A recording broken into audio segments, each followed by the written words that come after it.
Hi, and howdy, sweet friends. Welcome back to my channel, and welcome if you are new. I am Courtney. I do food and kitchen content from grocery hauls to cooking videos here on YouTube. I do try to keep them short and sweet because I know y'all are just as busy as I am. So if you like that kind of content, I hope you'll subscribe. All right, I did 3 meals this week because we were really busy and we had tons of leftovers, so I just didn't have a need to cook more meals that would have just wasted food. But I am showing all 3 of these because they were so good. We're starting off with Tom Kha Gai, and I hope I said that right. It is a Thai soup, and I love it. I have made this one other time on my channel. It might have been like 2 years ago. But y'all, if you haven't tried it, this soup is absolutely amazing. It's great in the winter. It's great in the summer. There is no time to not be eating this soup. It is fantastic. So I started off with a little bit of coconut oil that I put in my skillet. It's kind of melting a little bit. And to that, I added 1 diced onion. It was just a small onion. If you've got a big one, you might want to do half of it. I will link the original recipe down below. It also said if I wanted to throw a jalapeno or some sort of spicy pepper in here, I could. I had a bunch of poblano peppers in my fridge for a recipe later this week and for some pico de gallo I made. So I actually just used half of one of those. Then I threw in some sliced up mushrooms. And that last thing, those sticks, that is lemongrass. It has such a bright, vibrant flavor. Don't skip that step if you can help it. I know it's kind of hard to find. So if for some reason you can't just add some extra lemon or lime juice to this, but try really hard to find it, y'all, because it does make all the difference. I also added in some of my confit garlic. The recipe for that is always linked down below because it's my favorite condiment and it's so quick and easy to make, and it just really elevates every dish I put it in. But if you don't have it, fresh garlic or the kind you keep in your fridge that's already minced is fine. Next, I'm adding in some red curry paste. Now, I know that sounds intimidating to some people, but it's really not spicy. It has a lot of flavor, but it doesn't have a lot of heat. The recipe I think called for like a tablespoon or something, and I always add a little bit extra in because I like a little bit extra of it in there, but it's not like overpowering or anything. Plus, like I said, I used a poblano instead of a jalapeno. I also added in some powdered ginger because I didn't have any fresh, but if you've got some fresh, it will really elevate this quite a bit. And then a little bit of lime juice. If you've got some whole limes, feel free to just quarter them, juice them, and toss them in here to kind of simmer with everything because that adds beautiful flavor. If not, just do what I did and use the stuff in your fridge. Next, I added in a couple of cups of chicken broth. It's my home canned broth, and so I didn't have quite as much as the recipe called for. So I just added a little bit of extra water in there, and then a can of coconut milk. You can use the canned kind, which is what I like. I keep this on hand. I buy it from Sam's Club, and I think they come in a 6-pack of cans. But I mean, if you just have the stuff in the refrigerator section from your grocery store, that works fine too. I've used that in the past when I was unable to get the stuff in the can, and it works beautifully. Just skip adding any sugar in there.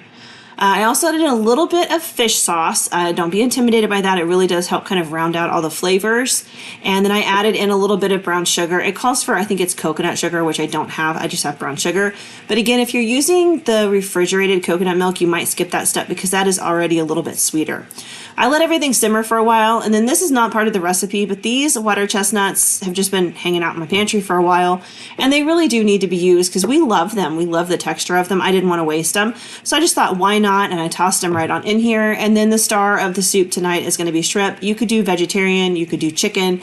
I had shrimp on hand because I buy it when it's on sale. It's like $4.97 for a pound. And I will get 2 or 3 pounds at a time when it's on sale like that and put it in my freezer and have it ready to go.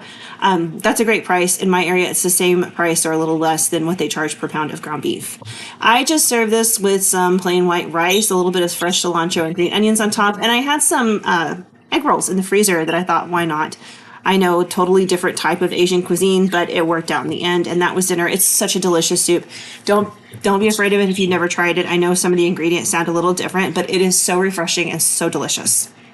All right, chili relleno enchiladas. This one I was super excited for because when we go eat Mexican food, I kind of go back and forth between enchiladas and chili rellenos. Those are like some of my favorite things. I love a good chili relleno. If you've not had one, it is just a poblano pepper that is stuffed with, I just like the kind with cheese, but you can also put meat in there. And then it is fried and it is topped with some sauce. So we're going to turn that into enchiladas, and that saves us a lot of hassle from having to like make our own chili rellenos because those things are a little bit challenging to make. So I started by just kind of par frying my tortillas just to make them pliable. You can also just like dip them in the sauce that we're going to make and do it that way, but I always par fry mine like I just showed. It's very quick, it's very simple, and I just put a tiny bit of oil in there and just soften them up. So next we're going to make our homemade sauce. I was really excited about this because when I go to restaurants and have chili relleno, the sauce on top is not traditionally like a red enchilada sauce. It's something different, but I wasn't sure what it was. And this sauce is really, really close to what I get at the restaurant. It was so, so good. So I have some onion that I just chopped up, fresh onion. I have a couple of tomatoes. I cored them and just chopped them up so that they would fit nicely in my blender and they would be able to blend nicely. And I threw a little bit of my confit garlic in there. Again, you can sub fresh garlic or garlic powder in here. That's fine too. This is all just to make this totally delicious sauce.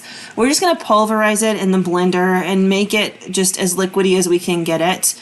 We're not going to strain this or anything. It's still going to have, you know, like the tomato bits. They're always kind of in there for texture, but we want to get it pretty liquefied. So I took some poblano peppers and I popped them under my broiler for about 15 minutes. I rotated them halfway through. That's what they look like when they're blistered and stuff like that. And just put them in a zip top bag or a container with a lid and let them hang out. While they're doing that, it just steams them and the skin gets looser. So while that's going on, I'm going to go ahead and heat up this sauce like the directions in the recipe say to. It says you can add salt and pepper and all of that. What I'm actually doing is adding some bouillon in there. Chicken or beef, it's up to you. I did beef because I felt like the flavor profile would match better with my final dish. But something I've learned where I live, there's a lot of Mexican people that do a lot of Mexican cooking. And a lot of times, instead of putting salt in something, they'll put bouillon in something, and it actually tastes really, really good. So I did that this time, and I'm going to tell you guys, this sauce was amazing. I did throw some pepper on there, fresh ground pepper, and then a bay leaf in there, and we're going to simmer this to thicken. It takes about 10 to 15 minutes, and it gets nice and thick. So this is what those peppers look like, and they are kind of challenging to peel. There's not a lot of meat on a poblano. As you can see, I'm kind of scraping it off. You want to get as much of the skin off as you can and keep the meat, but of course there's still going to be a little bit of skin in there, and that's fine. So I'm following the recipe, but I'm going to tell you guys right now, and maybe it's just my household, we love green chilies and roasted poblano peppers and stuff. And I was looking at this and I kept thinking to myself, this is not going to be enough for these enchiladas. And it wasn't, not for my household. Maybe for yours, you might not like peppers as much as we do, but it's one of our favorite things. This was not enough. I had some roasted hatch chili still in my freezer. I buy them when it's hatch chili season, and then I put them in the little zip or the vacuum seal bags and keep them in my freezer for year-round use. So I am going to add some of those to this because I just didn't feel like it was enough pepper for me. And my husband agreed when I was telling him how little there was. He was like, no, we got to have more peppers than that. You can also just use the stuff in the can, like the green chilies in the can. And those do come in like hot, medium, and mild. So if you want more heat, feel free to use the hot ones. Those are typically hotter than poblanos. Although I will tell you, poblanos can just randomly get hot. I have had it happen before working, actually making chili relleno. And I had used my bare hands on the poblano peppers, and that batch of peppers was so hot, my hands turned red, they swelled, and it took hours and hours and hours for them to stop throbbing. There was nothing I could do to get that off. I tried so many different things, but the oil from the peppers had just seeped into my skin, and it was miserable. So I do always wear gloves now when I'm handling even poblanos because they can sneak up on you. So just a little warning for all of y'all out there. But anyway, you can see I've got those 3 peppers peeled and chopped, and it's just not enough for me. I had a really good sized package of green chilies that I added to that from my freezer. But again, you could use the stuff in the can, and that would be fine as well. All right, the sauce, you can see how thick it has gotten, and it's just beautiful. This sauce was delicious. I loved it. It had such a beautiful flavor. I highly recommend it. In fact, I think like if you didn't love regular red enchilada sauce, give this sauce a shot. It is so good. But I'm just going to go ahead and get these rolled up. I'm just putting peppers in mine. You can put meat in there if you want to. My favorite chili relleno is just with cheese on the inside. So I'm just putting those chilies in there with a little bit of cheese and rolling them up and then seam side down into my dish that I have a little bit of that enchilada sauce on the bottom. That's all I'm doing here. These are really easy to make. And once you've made enchiladas once or twice, you find your groove, and the process actually goes very, very quickly. I know it looks like a lot of work, but I've been making enchiladas for years and years, and it really is not a huge task anymore. It flies by so quickly because it's just like second nature to me. I'm going to go ahead and use the sauce and top these enchiladas. It is a thicker sauce. I just want to make sure I kind of evenly spread it everywhere. And then I'm topping these with cheese. I think the recipe called for pepper jack cheese, but I did cheddar cheese because that's what I get at the restaurant. It's usually cheddar cheese inside of a poblano pepper. So I'm just doing what I know I like, but if you wanted to do pepper jack or anything, that is totally cool too. I baked them at 350 for about 20 to 30 minutes until everything was melty, and those were absolutely amazing. I cannot recommend those enough. So delicious. I didn't make anything to go with them. We had some veggies and dip in the fridge, like some radishes, cucumber, celery, and carrots, and some homemade ranch dip. Perfect side on a hot summer day. All right, so this is pork tenderloin. I don't cook these as often as I wish I did because they're really affordable and they're pretty easy and pretty forgiving, and they're really delicious too. So I pulled some out of my freezer, and I'm just gonna go ahead and season it. I'm just using a general salt, pepper, garlic powder seasoning here, nothing fancy. And I'm just going to throw mine in the slow cooker because I actually had things to do this day. I wasn't home. And I thought, well, I can put them in my Ninja Foodie on the slow cook setting, and then I can turn on the roast setting later and put a little bit of this glaze that goes on the outside and just kind of roast them. So that's exactly what I did. I did these on low, and I let them cook for about 3.5 to 4 hours before I was home. And I did add a little bit of onion powder in here, so it's salt, pepper, garlic powder, and then I added in the onion powder. And that's just really, it's basic. There's a seasoning mix that's in the recipe down below, but I kind of just felt a little bit more comfortable with using what I know.